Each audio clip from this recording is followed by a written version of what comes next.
Tanzania resmi melarang penggunaan dolar Amerika dalam transaksi domestik. Langkah berani ini menggemparkan pelaku pasar dan menarik perhatian global. Apakah ini sinyal kuat bahwa dedolarisasi dunia mulai nyata? Ataukah Tanzania justru sedang mengambil resiko besar terhadap ekonominya sendiri?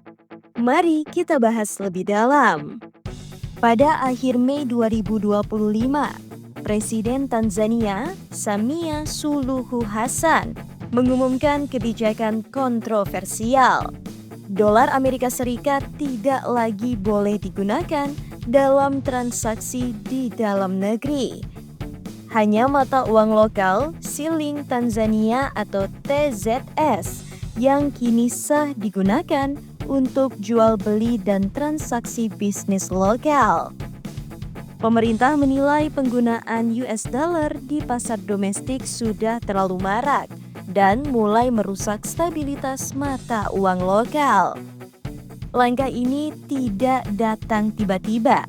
Ini adalah bagian dari strategi besar dedolarisasi yang sedang didorong oleh negara-negara anggota BRICS, termasuk mitra seperti Tanzania.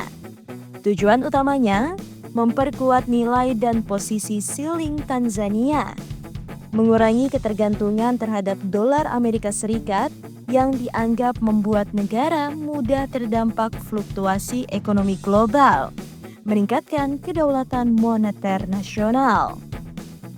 Namun, kebijakan ini tidak mutlak.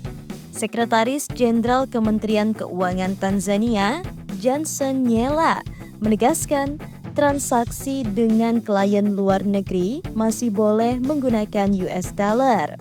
Artinya, perusahaan ekspor-impor, sektor pariwisata, dan layanan internasional masih punya ruang fleksibilitas. Tapi untuk urusan domestik, dolar resmi dilarang. Di balik langkah strategis ini muncul kekhawatiran serius dari para pengusaha. Mereka khawatir investor asing akan ragu masuk jika tidak bisa memakai mata uang global. Mata uang TZS dianggap tidak cukup liquid dan tidak stabil. Bisa terjadi pelarian modal atau berkurangnya transaksi internasional. Langkah Tanzania selaras dengan semangat dedolarisasi yang sedang gencar dilakukan oleh aliansi BRICS. Beberapa fakta menarik, 92% transaksi di Shanghai Cooperation Organization atau SCO kini tidak menggunakan dolar. BRICS mendorong perdagangan antar anggota dengan mata uang lokal. Rusia, China, India, bahkan Brazil kini mulai menekan dominasi dolar dalam cadangan devisa dan transaksi minyak.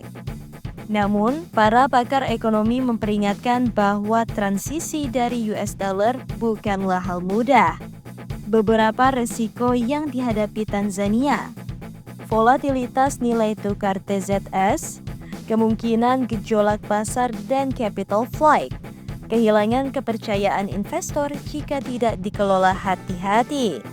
Apalagi US dollar masih merupakan mata uang utama dunia, cadangan devisa global terbesar, dan digunakan di lebih dari 80% transaksi perdagangan internasional.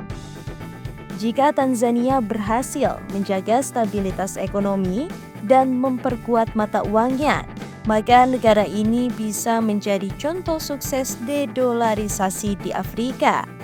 Namun, jika gagal, resikonya besar: inflasi, kelangkaan devisa, hingga krisis kepercayaan di pasar internasional. Inilah pertaruhan besar di tengah geopolitik global yang terus berubah.